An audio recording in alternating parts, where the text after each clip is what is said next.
E após a derrota de hoje, o Real Madrid chega ao Mundial de Clubes no pior momento deles na temporada. Meus irmãos rubro-negros, sejam muito bem-vindos a mais um vídeo do canal Dom Ian, saudações rubro-negras. Nesse vídeo vou falar sobre o Flamengo, que apresentou a lista de 23 jogadores que vão estar disponíveis para jogar o Mundial de Clubes. Vou falar sobre o Real Madrid, que perdeu ontem para o Mallorca da Espanha e agora está a 8 pontos do Barcelona e chega bastante fragilizado ao Mundial de Clubes. Vou falar sobre o Pedro, que no Mundial de Clubes aproveitou para se declarar ao Flamengo. Também sobre Cuéllar, que vai jogar contra o Flamengo na terça-feira e falou sobre uma possível volta ao Flamengo. E também sobre Davi Luiz, zagueiro do Flamengo, e o desejo dele em poder ganhar o título mundial inédito na carreira. Mas antes, eu gostaria de pedir a você, irmão rubro-negro, que ainda não segue o canal Dom Ian, saudações rubro-negras, por favor, siga o nosso canal, tem um botão escrito inscreva-se aqui, é só clicar ali, pronto, acabou. Você não paga nada, absolutamente nada, e por outro lado, fortalece muito o meu trabalho aqui no YouTube. Estamos crescendo todos os dias e eu agradeço muito a vocês. E por favor, não se esqueça de curtir o vídeo, já curte agora, porque isso faz com que o YouTube entenda que este conteúdo pode ser relevante a outros irmãos rubro-negros. Tem só 45 milhões para a gente poder atingir e eu conto muito com todos vocês. Vamos lá então começar falando sobre a lista que o Flamengo apresentou à FIFA sobre os jogadores que vão poder jogar. São 23 jogadores que estão inscritos para o Mundial de Clubes. Já falei para vocês que o Flamengo resolveu levar 31 jogadores, inclusive jogadores machucados. Vitor Hugo chegou de muletas, inclusive, no dia da chegada a Marrocos. O Bruno Henrique, que ainda se recupera de lesão no joelho. Eu achei interessante justamente para poder criar um clima de união no grupo. Mas claro, nem todo mundo vai jogar e hoje o Flamengo divulgou a lista de 23 jogadores. O Bruno Henrique é um dos principais desfalques, se não o principal desfalque rubro-negro. Ele que foi eleito o melhor jogador do Mundial de Clubes, né, no Flamengo em 2019. Ele jogou muito, deu uma canseira danada no Alexander-Arnold, ele que é lateral do Liverpool. O Alexander-Arnold inclusive falou, poxa, tinha um maluco lá do Flamengo que corria pra caramba. E se você ver os vídeos como eu vi recentemente, você vai ver o trabalho que o Bruno Henrique deu ali na ponta esquerda. Infelizmente, estamos sem ele já há algum tempo, desde o meio do ano passado, quando ele se machucou contra o Cuiabá.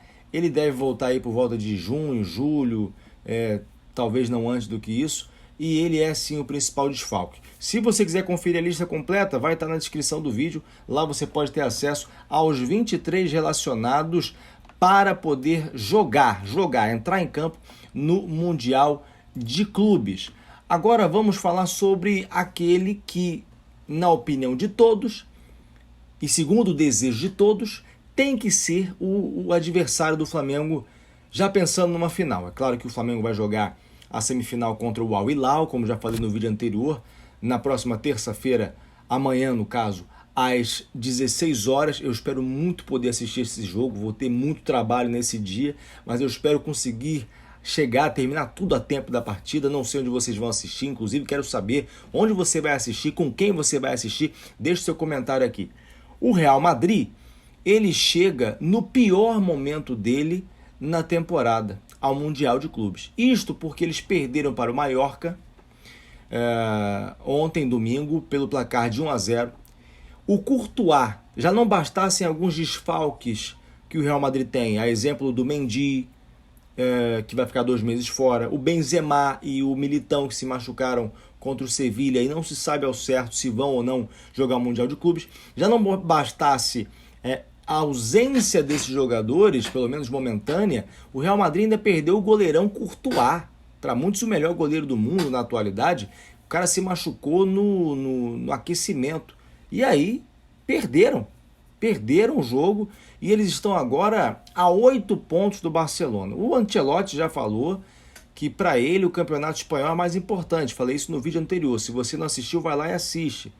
Ele inclusive disse que não iria poupar ninguém para o Mundial, justamente porque o campeonato espanhol era importante. A partida seguinte, que era essa contra o Mallorca, era mais importante. Disse que só pouparia caso fosse necessário, caso alguém se machucasse, como foi o caso do Courtois, minutos antes da partida começar.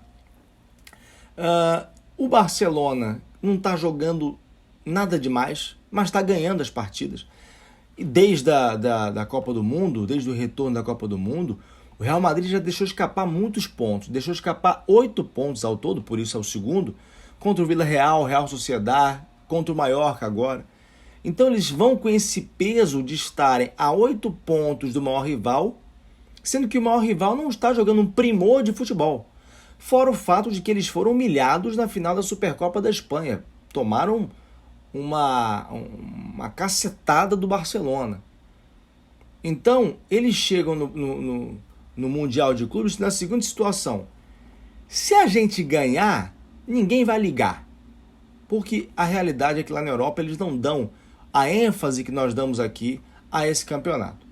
Mas, por outro lado, se a gente perde, a gente vai se afundar ainda mais no buraco. A torcida do Real Madrid não aceitaria perder, ainda mais para um clube sul-americano. Desde 2012, já vou falar sobre isso, um europeu não perde a final do Mundial de Clubes. Desde 2012, naquele Corinthians e Chelsea. Então é uma situação realmente muito complicada que vive o Real Madrid. O Real Madrid ganhou a Liga dos Campeões com atuações espetaculares, eu diria até milagrosas, do Benzema, do Courtois, especialmente na final, do Vinícius Júnior. Então você não ter Benzema, eventualmente, você não ter Courtois, Vinícius Júnior hoje vive uma pressão intensa na Espanha e os próprios jogadores adversários procuram utilizar isso dentro de campo e ele acaba caindo na pilha, embora esteja jogando muito bem também. Sozinho ele não consegue fazer nada. É claro que o Real Madrid tem um elenco muito importante, muito forte. 3 baixas, 4 baixas ainda deixam um elenco forte. Mas existe esse peso advindo dos últimos resultados. E quem sabe isso pode ser um diferencial. Quem sabe o Flamengo possa aí ter a oportunidade de ganhar sim esse título em cima de um Real Madrid que vai chegar fragilizado, que vai chegar sem peças importantes e que tem também partidas muito importantes, inclusive o clássico contra o líder do campeonato, que é o Barcelona, logo após a final do Mundial. Claro, se eles lá chegarem, o Real Madrid vai enfrentar o Al-Ahly, que é o time mais importante da África, é mais fraco do que o Al-Hilal, que o Flamengo vai enfrentar, mas ainda assim é uma partida de futebol, 11 contra 11, o Real Madrid precisa passar. Mas se passar para a final, corre o risco de jogar pensando no confronto contra o Liverpool na Liga dos Campeões, confronto contra o Barcelona, os desfalques, os 8 pontos atrás no campeonato, uma série de fatores que podem, repito, favorecer o Flamengo. Real Madrid chega, portanto, no pior momento deles na temporada. E o Pedro? Falando agora do Pedro Queixada, artilheiro do Flamengo, ele que foi o melhor jogador da Libertadores que nós conquistamos em 2022, que nos dá a garantia de poder jogar o Mundial de Clubes. Lá no Mundial de Clubes ele falou sobre o momento dele no Flamengo, disse o seguinte: acredito que Deus faz tudo certo e no tempo certo. As coisas que foram difíceis para mim serviram de aprendizado e agora estou podendo desfrutar desse momento bom aqui no Flamengo, podendo participar de Copa do Mundo, agora do Mundial de Clubes, sendo campeão da Libertadores e outros títulos.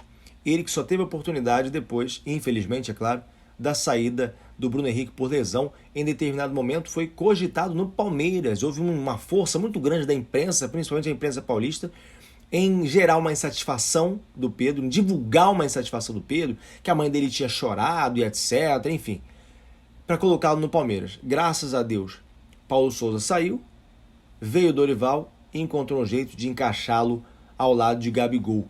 E o Pedro é muito grato por isso. Falando agora sobre um jogador que nós vamos enfrentar pela segunda vez no Mundial de Clubes e que a torcida do Flamengo conhece muito bem. Cuéllar, que para muitos seria uma peça importante na reposição do João Gomes. Ele abriu o jogo sobre a volta ao Flamengo. Ele disse o seguinte: sempre me senti muito orgulhoso com o respeito que a torcida do Flamengo demonstrou por mim. Acho que por muito esforço e sacrifício conquistei isso. E isso para mim é mais do que um título. Tomara que a gente faça um grande jogo. Agora estou defendendo o Al-Hilal. Vou tentar fazer o meu melhor para o Al-Hilal. Lembro muito da torcida do clube também. Tenho vários amigos. Vai ser lindo enfrentá-los. Tomara que façamos um bom jogo para tentar chegar na final. Então ele reforçou o compromisso que tem com o time saudita. E aquela coisa que eu falo, o torcedor do Flamengo ele tem uma dificuldade muito grande em encerrar ciclos. O torcedor do Flamengo não consegue. Foi embora Jorge Jesus, todo mundo fica pedindo Jorge Jesus até hoje.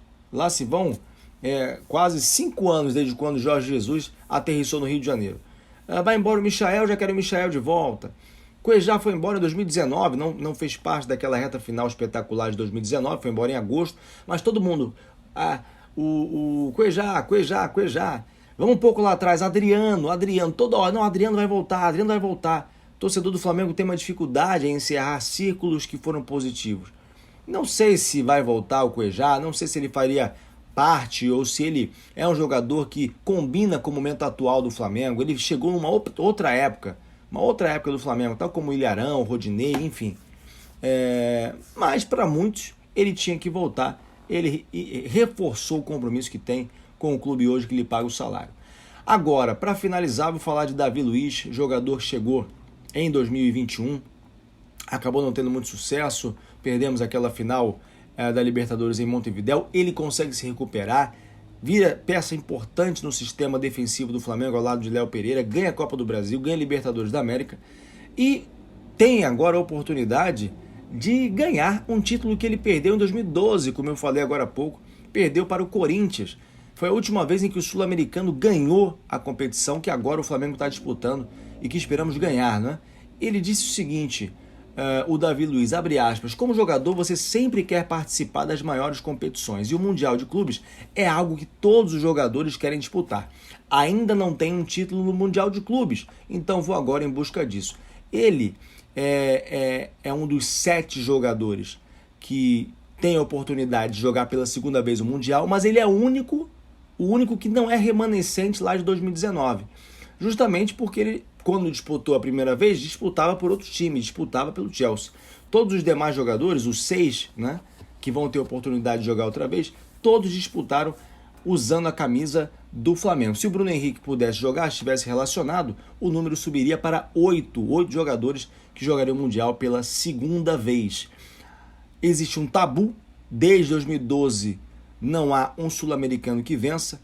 Em 2013 foi o Bayern de Munique, 2014 Real Madrid, 2015 Barcelona, 2016 Real Madrid, 2017 Real Madrid, 2018 Real Madrid naquela sequência incrível, né, de Liga dos Campeões com Zidane, 2019 Liverpool, perdemos infelizmente para eles, 2020 Bayern de Munique, 2021 Chelsea. Tomara que em 2022 possamos quebrar essa escrita e o Flamengo possa se tornar bicampeão mundial. Dá até uma alegria na alma falar isso. Meus irmãos rubro-negros, muito obrigado a vocês que ficaram até aqui. Por favor, siga o canal da União Saudações Rubro-Negras e também deixa o like no vídeo. Isso aqui é Flamengo. Saudações rubro-negras. Vejo vocês no próximo vídeo. Fui!